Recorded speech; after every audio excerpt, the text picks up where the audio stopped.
جی بالکل. میں خود ذاتی طور پہ دونوں جگہ پہ طالبہ رہی ہوں. میں نے اسکولنگ بھی کی اور میں نے دینی مدارس میں پڑھا, تو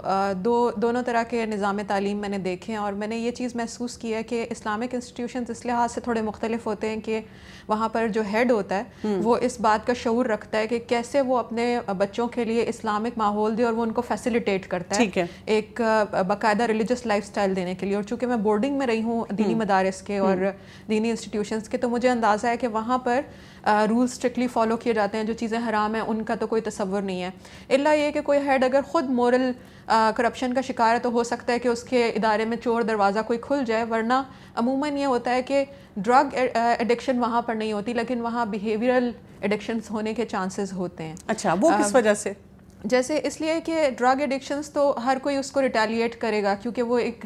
جو دینی مدرسے کا طالب علم ہے یا حافظ قرآن ہے, اس کو عقیدہ معلوم ہے, وہ اللہ تعالیٰ کے احکام بھی جانتا ہے, اسے اللہ تعالیٰ سے محبت بھی ہے. لیکن بیہیویئرل ایڈکشن اس لیے کہ بہت سارے لوگ اس کو اسپاٹ کرنے میں ناکام رہتے ہیں. جیسے ہمیں خود نہیں پتہ چلتا کہ ہم سوشل میڈیا کے ایڈکٹ ہو گئے ہیں, اور ہمیں کچھ عرصے بعد احساس ہوتا ہے کہ ہم بہت زیادہ وقت ضائع کر رہے تھے. اور اسی طرح پیرنٹس کو پتہ ہی نہیں ہوتا کہ کمپیوٹر ایڈکشن نام کی بھی وہ کوئی چیز ہے. وہ سوچتے ہیں کہ اگر بچہ 10 گھنٹے کمپیوٹر پہ گزار رہا ہے تو وہ لازماً کوئی تعلیمی ایکٹیویٹی کر رہا ہے. تو بعض اوقات تعلیمی اداروں کے ہیڈز بھی یہ اسپاٹ کرنے میں ناکام ہو جاتے ہیں, اور ان کو اتنی ڈیٹیلڈ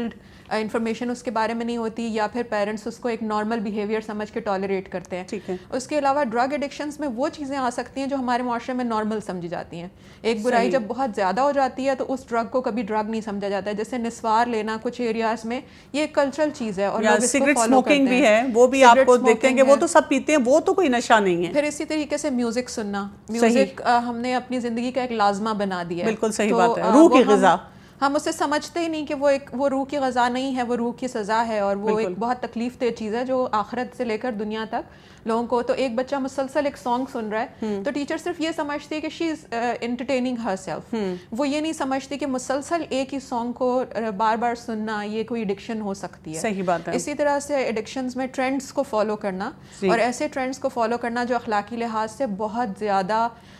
خطرناک ہو سکتے ہیں. بعض اوقات لوگ ان کو سمجھتے ہیں کہ اب بچوں پہ اتنی سختی نہیں کی جا سکتی, تو ایسی چیزیں دینی مدارس یا دینی اداروں یا اسلامک یونیورسٹیز میں بھی پائی جا سکتی ہیں. صحیح بات ہے. ڈاکٹر صداقت, آپ سے میں یہ جاننا چاہوں گی کہ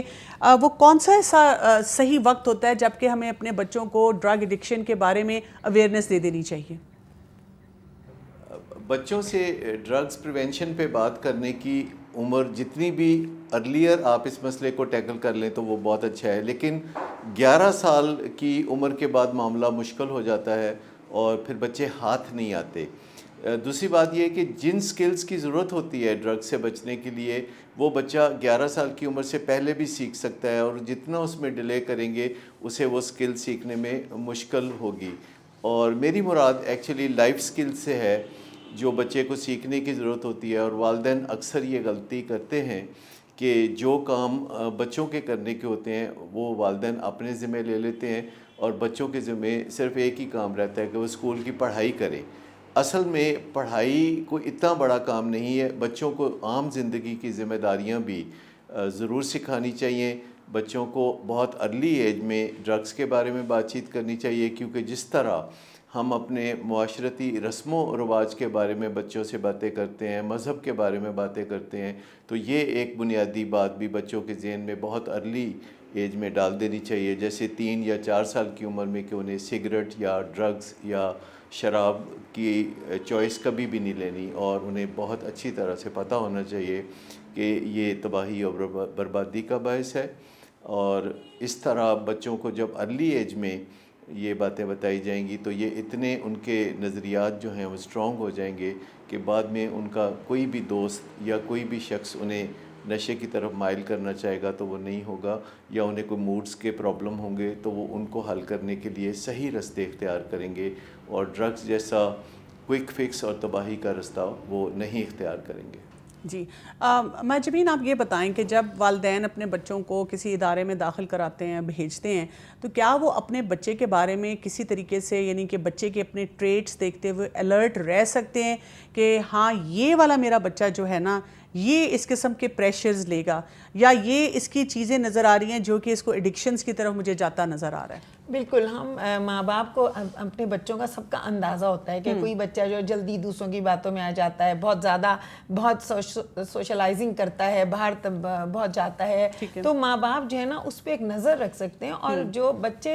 جاتے ہیں, جب بھی ماں باپ بچوں کو چھوڑیں کسی بھی تعلیمی ادارے میں, تو رابطہ ماں باپ اپنا بہت اسٹرانگ رکھیں. صرف یہی نہ پوچھیں کہ اچھا کھانا مل رہا تھا, کھانا کھا لیا, اچھا پڑھائی اچھی چل رہی ہے, ویسے بھی جنرل باتیں ان سے کریں, اچھا کیا کرے تھے, اچھا اتنے بجے کلاس ہوئی تھی, پھر آپ نے آگے ایسے ان کی روٹین اور اس طرح کے سوال کریں کہ اسی سوالوں کے دوران اگر کوئی ایسی بات ہوگی تو ضرور ماں باپ اس سے کلو مل جا سکتا ہے ان کو. تو بچوں سے بہت اچھا اپنا رابطہ رکھیں اور ہر طرح کی گفتگو کریں. جیسے اس اگر شہر کے باہر جائیں ضرور بچے سے ملیں, ہاسٹل جائیں, اجازت ہے اس کے کمرے میں جانے کی, جائیں اس کے کمرے میں, اور بچوں سے اس طرح سے بات چیت کریں کہ انہیں کلو مل جائے. ٹھیک ہے. آپ نے میں آپ سے پوچھنا چاہوں گی عائشہ کہ کیا والدین, جیسے آپ لوگ تو کیونکہ ہر وقت اسٹوڈنٹ سے انٹریکٹ کر رہے ہوتے ہیں یونیورسٹی, اور آپ کے پاس تو لائیو اسٹوڈنٹس بھی ہیں اور آن لائن یونیورسٹی کے ساتھ آپ ہیں, تو وہاں پہ آپ کو آن لائن اسٹوڈنٹس بھی بہت سے کانٹیکٹ کرتے ہیں, تو کیا والدین یا اسٹوڈنٹس آپ کو آ کر خود کانٹیکٹ کرتے ہیں اور آپ سے پوچھتے ہیں, بات کرتے ہیں ایسے ٹاپک پہ کہ ہمارا یہ کنسرن ہے, ہمیں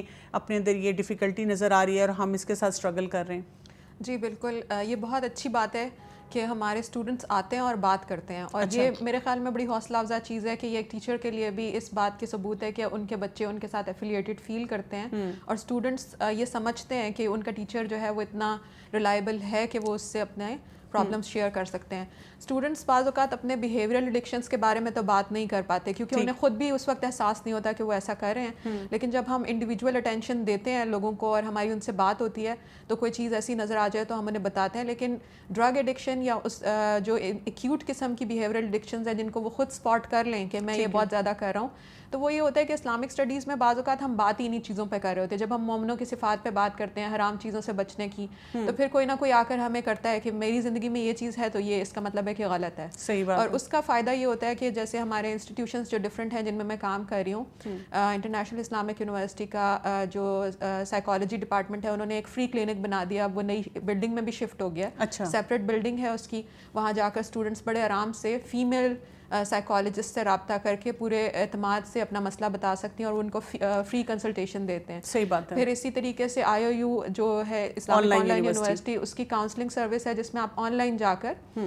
خود اپنا مسئلہ دے سکتے ہیں. تو جب بھی ہمارے پاس کوئی ایسا بچہ ہے جس کے کام پہ باقاعدہ جس کے پرابلم پہ کام کرنے کی ضرورت ہو, تو ابتدائی کاؤنسلنگ کرنے کے بعد ہم ان کو ریفر کر دیتے ہیں ایسے اداروں کی طرف جہاں پر ان کو ایک اچھے طریقے سے منظم مدد مل سکے. اچھا, یہاں پہ میں اس پوائنٹ پہ ایک پھر شارٹ بریک لینا چاہوں گی اور اس کو کنکلوڈ میں اس طرح کروں گی کہ مجھے یہ بات بھی بہت انٹرسٹنگ لگتی ہے کہ ایک طرف سے بہت سے لوگ اس بات کو اچھالتے ہیں کہ لو جی ادارے کوئی کام نہیں کرے ایڈکشنز پہ, اور اگر کوئی ادارہ جو ہے ایسا سیٹ اپ بنا دیتا ہے, ایسی سروس پرووائڈ کرتا ہے, تو فوراً ایسی ہم باتیں شروع کر دیتے ہیں کہ ضرور یہاں پہ اسٹوڈنٹس جو ہیں ان میں زیادہ پرابلمز آ رہی ہوں گی کہ ان کو یہ ادارہ جو ہے یا یہ جو ہے سیکشن ان کو بنانا پڑا, یہیں پہ مسئلہ ہوگا, باقی یونیورسٹی نے تو اس کے بارے میں نہیں سوچا. یعنی کہ ہمیں وہ بھی بیلنس بھی خود بھی کریٹ نہیں کرنا آتا. انشاءاللہ اس پہ ہم مزید بات کرتے ہیں. ناظرین, ایک شارٹ بریک لیتے ہیں, ہمارے ساتھ رہیے گا.